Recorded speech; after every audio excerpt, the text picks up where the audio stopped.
ನೀವು ಎಲ್ಲಿಂದ ಬರ್ತೀರಿ? ಮಡಿಕೇರಿ. ನೀವು ನಿಮ್ಮ ಗುರುಗಳು ಮತ್ತು ನಿಮ್ಮ ಒಟ್ಟಿಗಿದ್ದವರೆಲ್ಲ ಎಲ್ಲಿದ್ದಾರೆ? ಎಲ್ಲ ಬಿಚ್ಚಾಯ್ತು ಮಾಲೆ. ಯಾಕೆ ಬಿಚ್ಚಿದ್ರು? ಅವ್ರ ಮನ್ಯಾಗ ಅವ್ರ ತಾಯಿ ಶರಣಾಗಿರು ಬಿಚ್ಚಿದ್ರು. ನನ್ನ ತಪ್ಪೇನು. ನೀವೇನು ಈಗ ಊಟ ಏನು ಮಾಡಲ್ವಾ? ನನಗೆ ರೂಢಿ ಇಲ್ಲ ಅವೆಲ್ಲ. ಈಗ ಆಂಜನಾದ್ರಿಗೆ ನೀವು ಬಂದಿದ್ದೀರಿ, ಆಂಜನೇಯನ ಭಕ್ತಿಯಿಂದ ಒಂದು ಪ್ರಸಾದ ತಗೊಳ್ಬೋದಲ್ಲ ಸ್ವಲ್ಪ? ನಮಗೆ ರೂಢಿನೇ ಇಲ್ಲ, ಆಮೇಲೆ ತಗೊಂಡೇನು ಮಾಡಿ. ಹೌದಾ?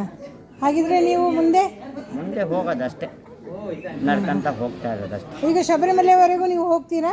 ಹೋಗ್ತೀನಿ, ನನ್ನ ಹತ್ರ ದುಡ್ಡಿಲ್ಲ ಹೋಗೋಕ್ಕೆ. ಅಲ್ಲ, ಅದಕ್ಕೆ ನಡ್ಕೊಂತ ಹೋಯ್ತು. ನಾನು ಟ್ರೈನ್ ಟಿಕೆಟ್ ಕೇಳಿದೆ ಅಷ್ಟೇ, ನನಗೇನು ದುಡ್ಡು ಕೊಡಿ ಅಂತ ನಾನು ಕೇಳಕ್ಕೆ ಹೋಗಲಿಲ್ಲ. ಅದರ ಅವಶ್ಯಕತೆ ನನಗೇನಿಲ್ಲ. ಅದಕ್ಕೆ ಒಂದು ಮಾತು ಕೇಳೋಣ. ಈಗ ದುಡ್ಡಿನ ವ್ಯವಸ್ಥೆ ಮಾಡಿದರೆ ನೀವು ದೇವಸ್ಥಾನದವರೆಗೂ ಹೋಗ್ತೀರಾ? ಬೇಕಲ್ಲ, ಅಲ್ಲಿಂದ ತರಲಿ, ನಾನು ಯಾರು ಕೊಡ್ತಾರೆ ಇವಾಗ? ಮತ್ತೆ ನೀವು ಈಗ ಮಾಲೆ ಹಾಕುವಾಗ ಅದ್ರ ಬಗ್ಗೆ ಯೋಚನೆ ಮಾಡಲಿಲ್ವಾ?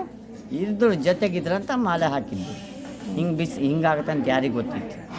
ನಾನೇನು ದುಡ್ಡೇ ಕೊಡಿ ಅಂತಲ್ಲ, ಟ್ರೈನ್ ಟಿಕೆಟ್ ತೆಗೆಸ್ಕೊಡಿ ಅಂತ ಒಂದು ಮಾತು ಕೇಳಿದೆ ಅಷ್ಟೇ. ಇಲ್ಲಿ ಬಿಡಿ, ಪರವಾಗಿಲ್ಲ.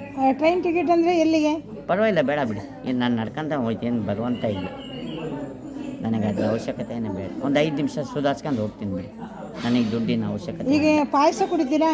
ನಮಗೆ ಅದರ ಅವಶ್ಯಕತೆನೇ ಇಲ್ಲ ಬಿಡಿ. ನೀರು ಅದೇನು ಬೇಡ ಬಿಡಿ.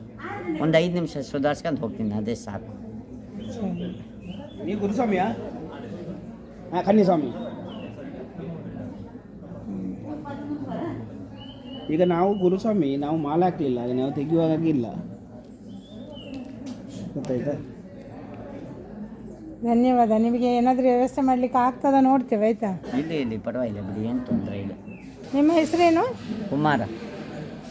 ನೋಡಿ, ಮಡಿಕೇರಿಯವರು ಅಂತ ಹೇಳ್ತಾ ನಮ್ಮ ಜಾಲ್ಸೂರು ಗ್ರಾಮದ ಅಂಜನಾದ್ರಿಗೆ ಬಂದಿದ್ದಾರೆ. ಇವರನ್ನು ಹಿಂದಿನ ಯಾವುದೋ ಒಂದು ವಿಡಿಯೋದಲ್ಲಿ ನಾನು ಇವರು ಆಯಿಲ್ ಕುಡಿತಾರೆ ಅಂತ ಹೇಳೋದನ್ನು ನೋಡಿದೆ. ಹಾಗಾಗಿ ಇವರನ್ನು ಮಾತಾಡಿಸಿದೆ. ಇವರು ಶಬರಿಮಲೆ ಯಾತ್ರೆಗೆ ಅಂತ ಹೊರಟಿದ್ದಾರೆ. ಇವರ ಬಗ್ಗೆ ನಾನು ಮಾತಾಡಿಸಿದ ವಿಡಿಯೋ ಇದರಲ್ಲಿದೆ. ವಿಡಿಯೋ ನೋಡಿದವರಿಗೆ ಧನ್ಯವಾದಗಳು. 761 ರೂಪಾಯಿ ಉಂಟು.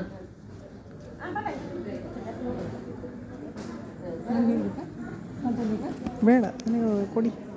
ನಮ್ಮ ಅಂಜನಾದ್ರಿ ಕ್ಷೇತ್ರಕ್ಕೆ ಬಂದಂಥ ಸ್ವಾಮಿಗಳನ್ನು ನಾವು ಅಂತೆ ಕಳಿಸಬಾರ್ದು ಅಂತ ಹೇಳೋ ಉದ್ದೇಶದಿಂದ, ಗೌರವದಿಂದ ಅವರಿಗೆ ಇಲ್ಲಿ ಸೇರಿದ ಜನಸಮೂಹದ ಅಲ್ಲಿ ಸ್ವಲ್ಪ ಹಣವನ್ನು ಸಂಗ್ರಹ ಮಾಡಿ 761 ರೂಪಾಯಿಯನ್ನು 66 ರೂಪಾಯಿಯನ್ನು ನಾವು ಕಲೆಕ್ಷನ್ ಮಾಡಿದ್ದೇವೆ. ಇದನ್ನು ಅವರ ಮುಂದಿನ ದಾರಿ ಖರ್ಚಿಗೆ ಅಂತ ನಾವು ಕೊಡ್ತಾ ಇದ್ದೇವೆ.